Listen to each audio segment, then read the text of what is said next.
Hello everyone, it is the match build-up show. It's Liverpool versus Aston Villa. It is your Premier League champions versus Aston Villa. Where are they in the league again, Paul? They are third from 18th.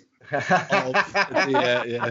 Third from bottom. Whoa, easy guys. Pride cometh before the fall. Look. They've got something to play for. I think it's a great point just to kick it off. Exactly what I was going to go with, Chris.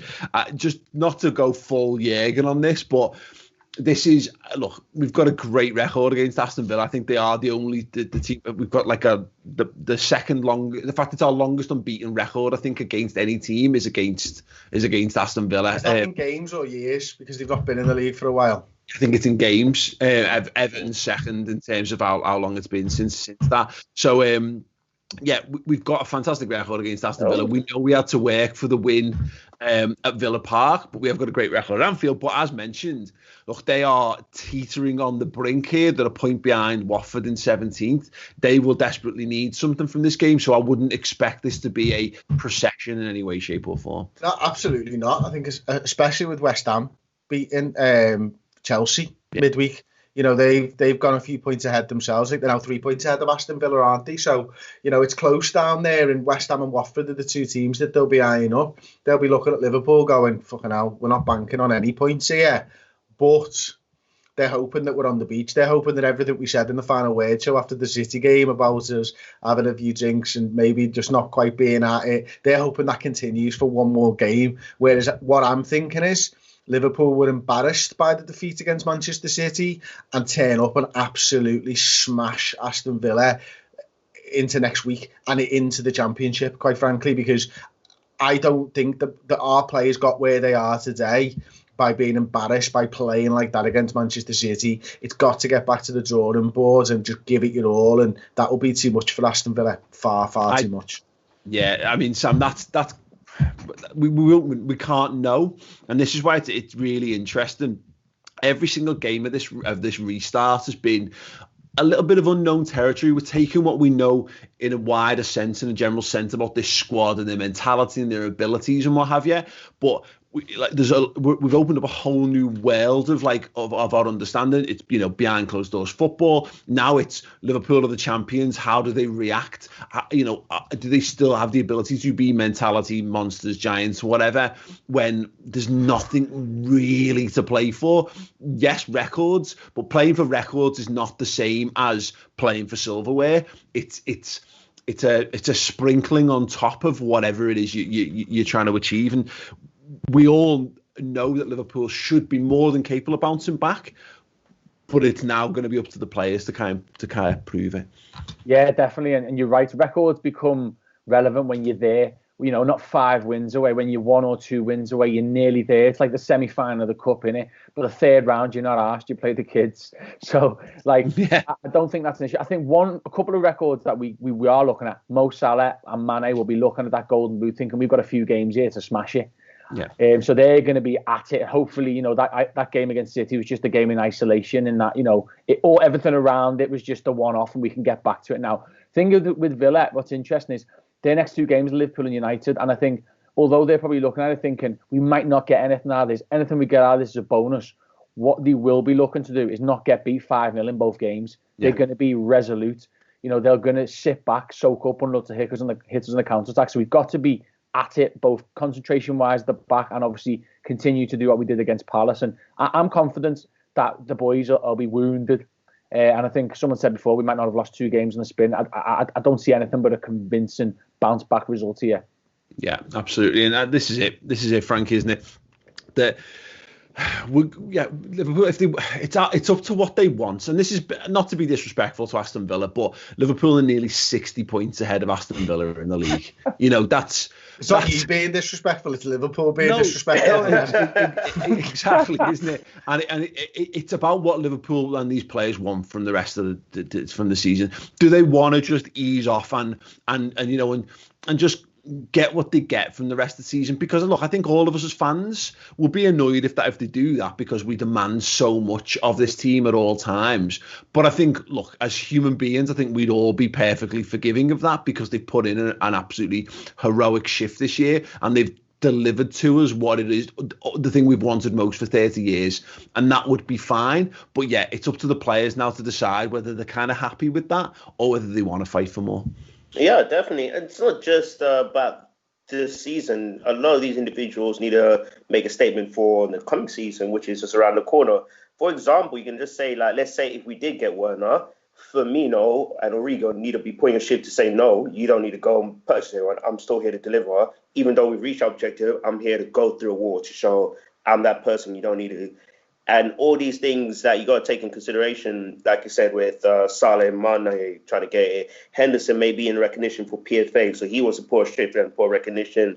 We still have these objectives, and it's only professional of us as in the players, to perform when you do need to perform. We still have 6 more games left, so let's consistently keep at it. And mention what Sam said, there's also kind of damage limitation on Aston Villa's part, because I don't know what the goal difference is at the bottom, but these guys may just go down to goal difference as well. So I don't think Aston Villa are going to exactly go full throttle on us, even though they do need the points, but need to be considerate of what Liverpool do want to achieve. And there may be a bit of sweet. Yes, we lost to them 6-0 or whatever during the League Cup, so that may be an incentive for us. But at the same time, Aston Villa may have an incentive to get revenge on us, because when we played in Villa Park, we snatched it in the last minute with Mane. Yeah. So there's a lot of things for this game to be more intense than what many people would think it would be. Yeah. Chris, were you just doing seated jumping jacks there, or did you want to talk? I wanted to talk, mate. I always want to talk.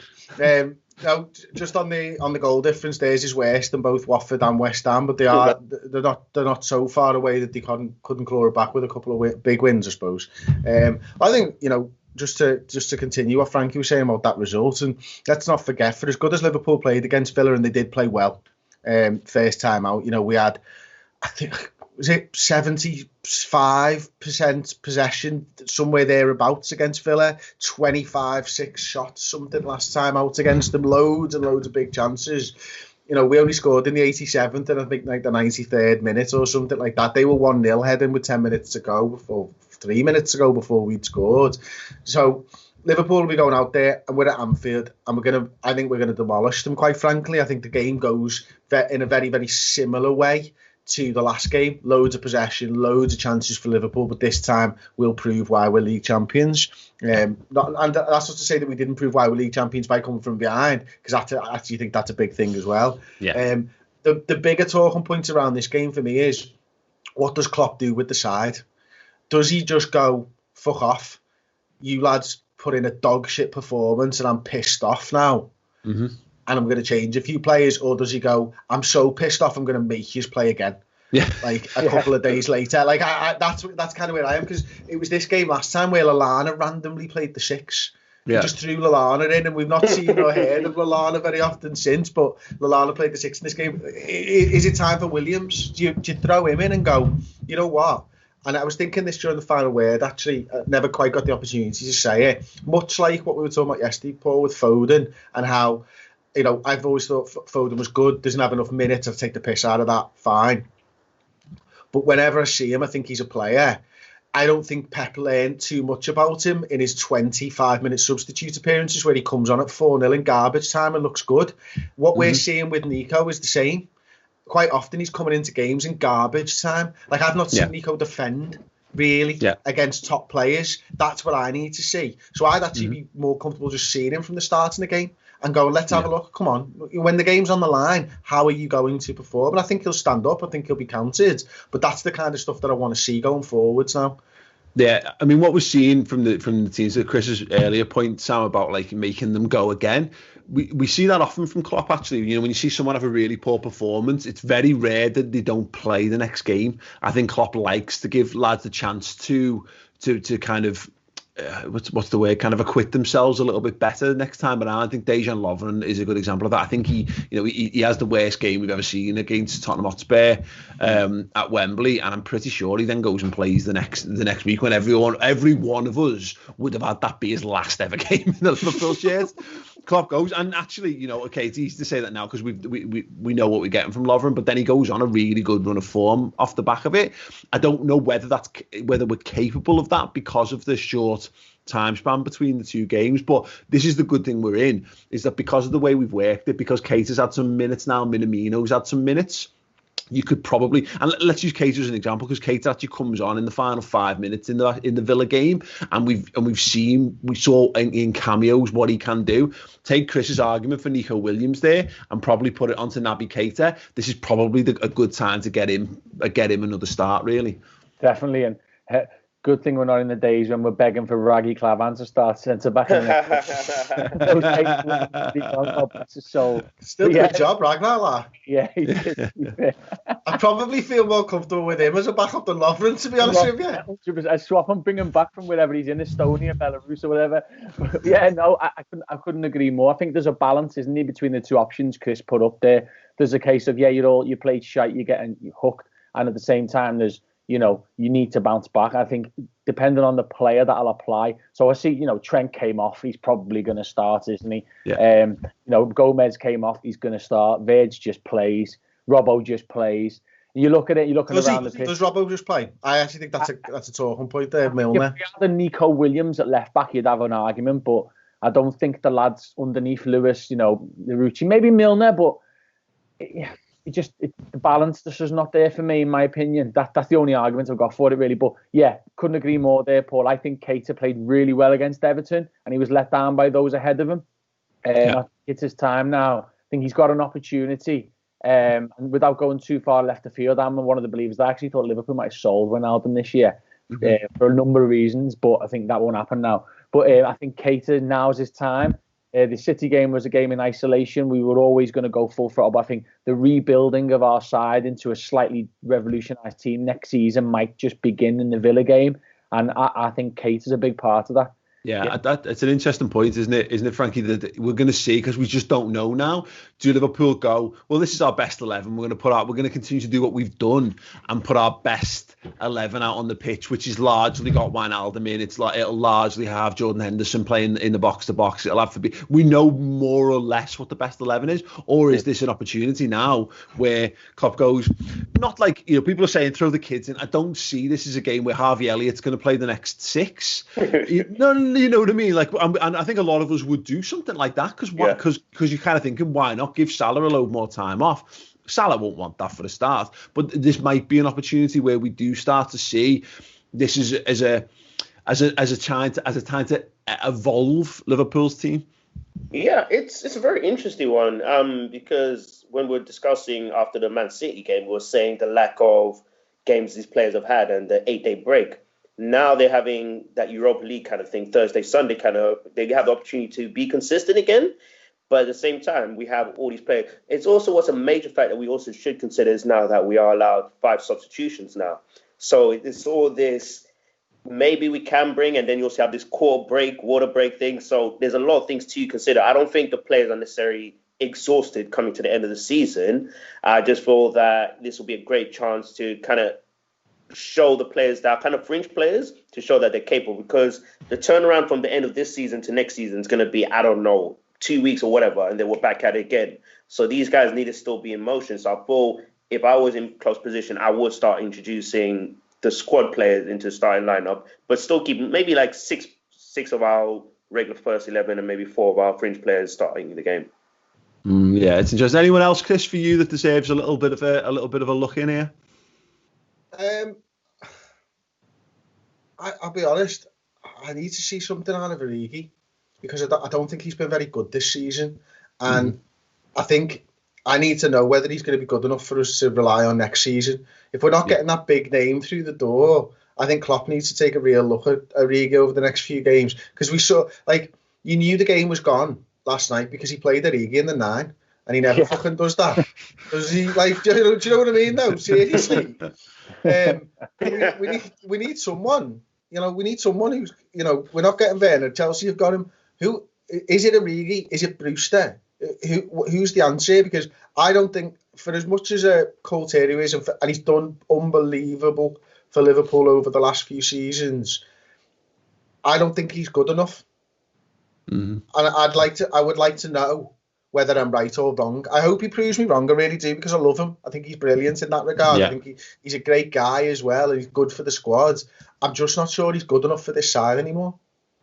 It's an interesting one, isn't it, Sam? Because look, he's only scored 5 goals this season, Divock. I'm just trying to drag his stats up while we're talking, just to see how it stacks up between this season and last season, of course. But I don't think Chris is wrong in saying that. I don't think Divock Origi's had. I mean, if nothing else, he just hasn't had those standout moments that made us love him. He hasn't had his statue moments this season compared to last. Yes, spot on. Well, that's what it is, isn't it? He's a moments player. I mean, last season he was terrible, and then he came on against Everton. Nobody knew why he was getting brought on. It was a bit of a last throw of the dice, and then he does that, which was Pickford's fault, really. Then he started the next game and was terrible. Might have been against Burnley or something like that. He was terrible.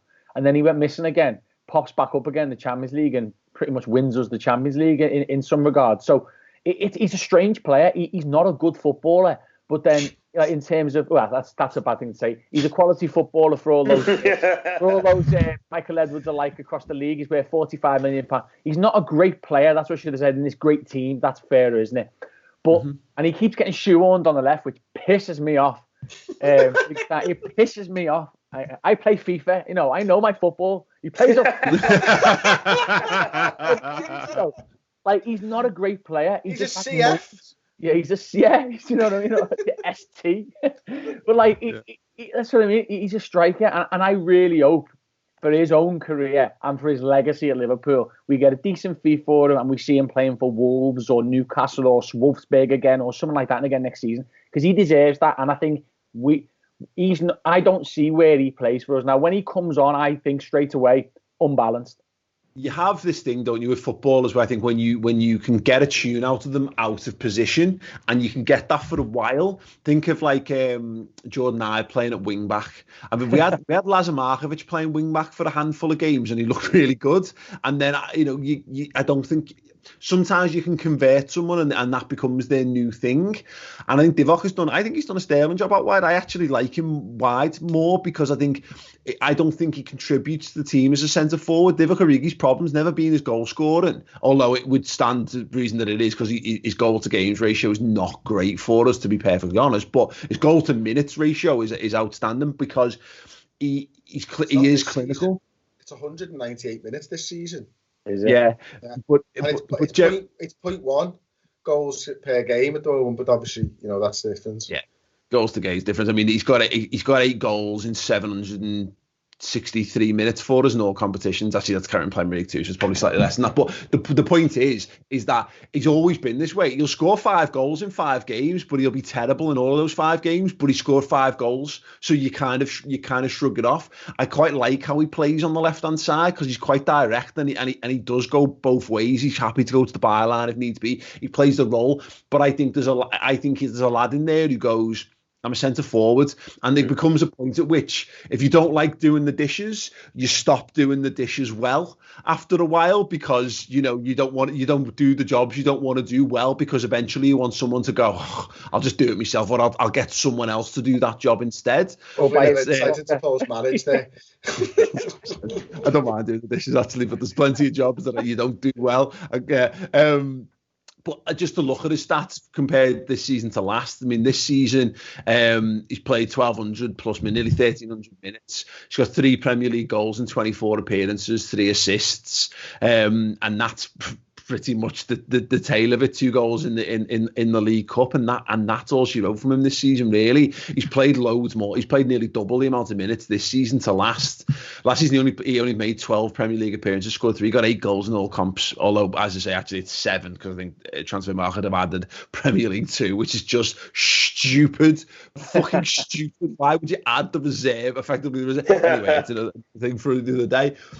Yeah, I think the point is there, and I think the point stands. Is I think he's I think him and Shaqiri are very similar in this regard. I think there's talent in there, Frankie. They've got the ability to come in and affect the game, but neither of them is good enough to be a first teamer for Liverpool.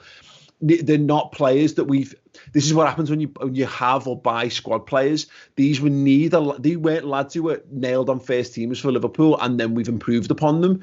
They were always backup lads, and when you back up lads, there's always going to be a peak to what they can do. Yeah, I actually forgot about Shaqiri after all this. You got some of these players that the Shaqiri, Lallana is still around. I only found out yesterday that Klein actually has left the club. It's just stuff like that. Whoa, we actually have.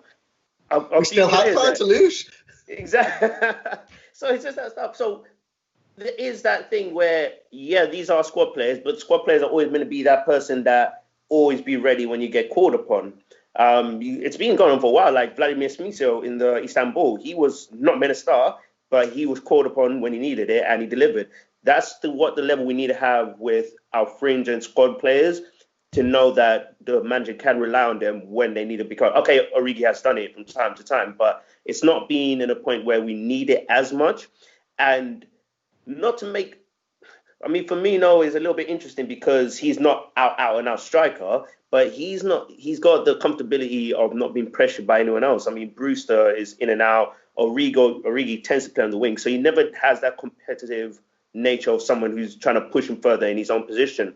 So I generally do feel that we do need to have players and squad players that are not just there for the numbers, but there to kind of push our team for the better. Exactly, and I think that needs to be refreshed, and it's whether we can refresh it this summer is the question. I mean, Chris, I'll ask you the question. At this point, I don't think Divock Origi's starting a game for any reason other than lads need, someone like Mane needs a rest.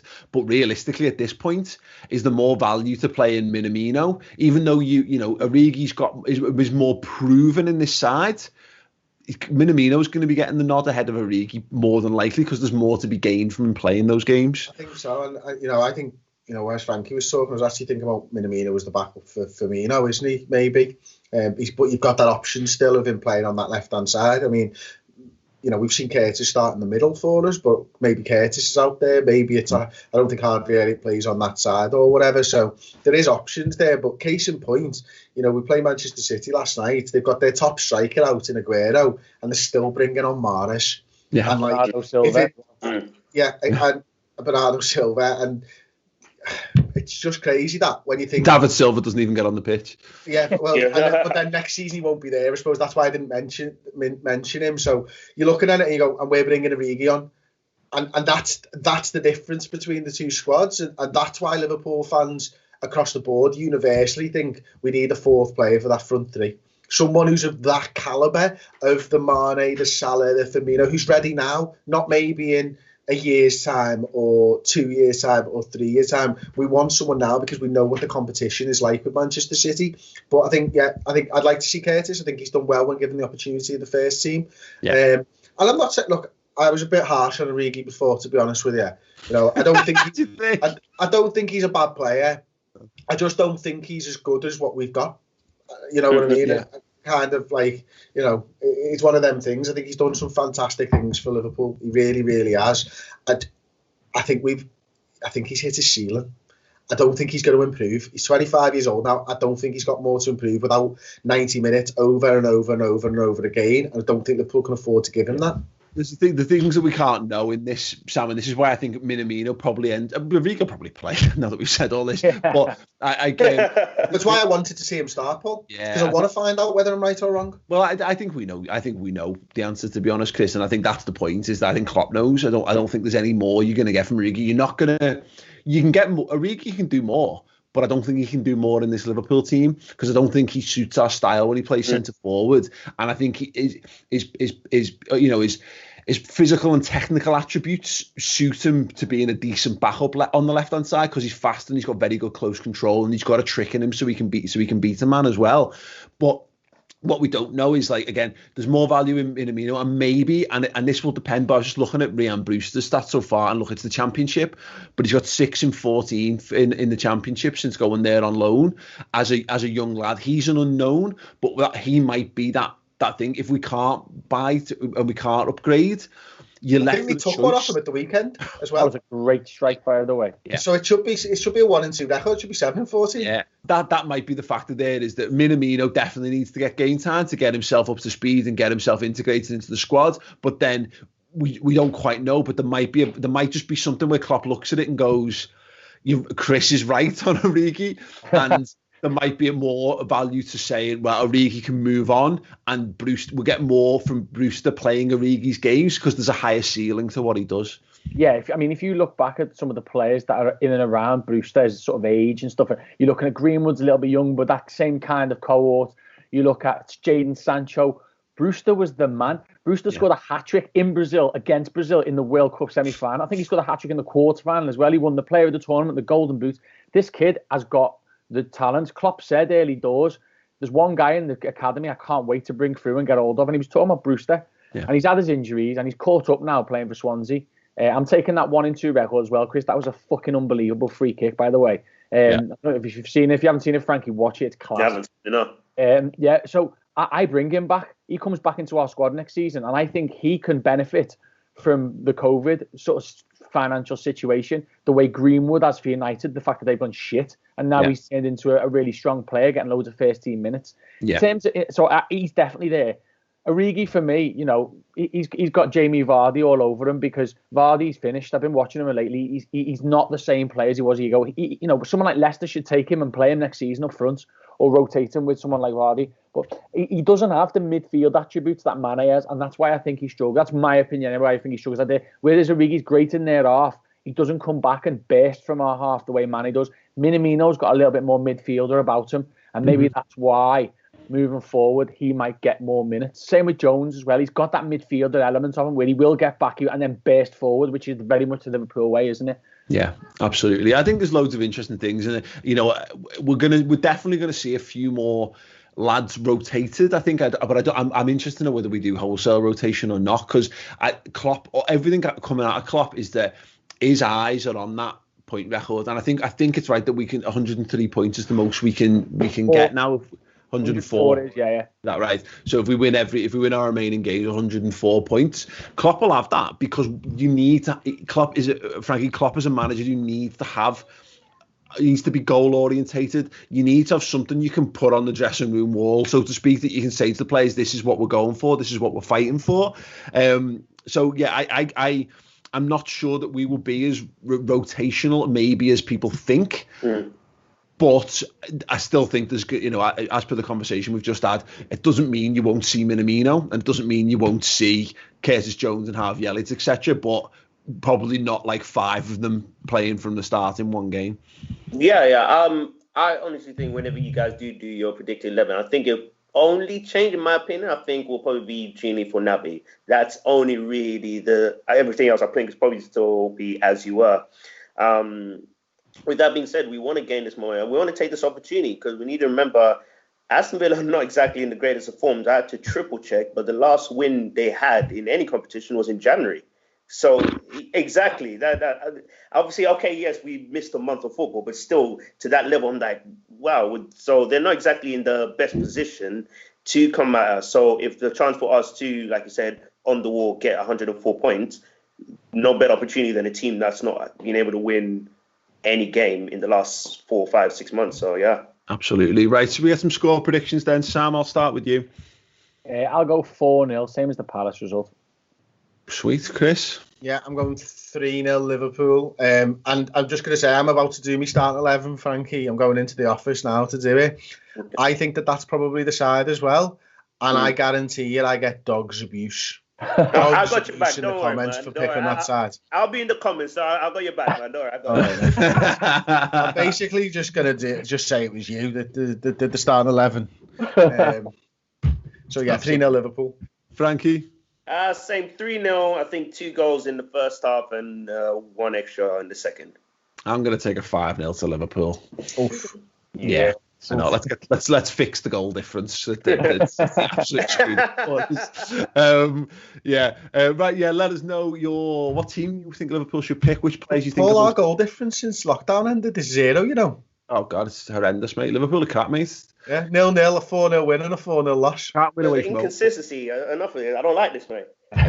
Playing at home, which is fine. We've still. Did you see that graphic that Sky put out of the longest unbeaten at home? And it's like we're on ridiculous. And second place is 8. We're 48 ahead of any other team. I play amateur level on FIFA or something. Right? This is like ridiculous. Real. Well, let's hope that continues anyway. Listen, yeah. I also just say, before you do, I also want to say a massive love and respect and congratulations to fellow Redmen, Lost Carson, his newborn baby. Just want to say congratulations to him for that. Absolutely. I have no idea who that is, but congratulations. Lawrence McKenna? Lawrence No, McKenna, Loz. Oh, Loz, sorry, yeah, I'm with you now. Listen, Yeah, is it the London accent all of a sudden now? Actually, right. We've issued our congratulations to Loz. He's I'm just made up. We're as parents, we're just made up when other people have to enter the period of suffering. It's not it's congratulations, but it's done with like a. Big love to Loz. Welcome to the club. Your life's over. Welcome to the club. Have two, mate. It's dead easy. Anyway, guys, thank you so much for watching, for liking, for sharing this, of course, and for subscribing. If you want the final word show from Aston Villa, or you want it from Man City, if you feel the need to go back and get some catharsis from that, you can join up on YouTube memberships. You get access to custom emotes, and you get the final word show after every game. If you want more than that, go to the redmentv.com for exclusive interviews and loads of additional content in podcast forms. You can get it on the go and in video form as well. It's all brilliant stuff. So thank you very much, guys. It's been an absolute pleasure. Look forward to the game. We'll be back with a live fan zone commentary 45 minutes before kickoff on Sunday. We'll see you there.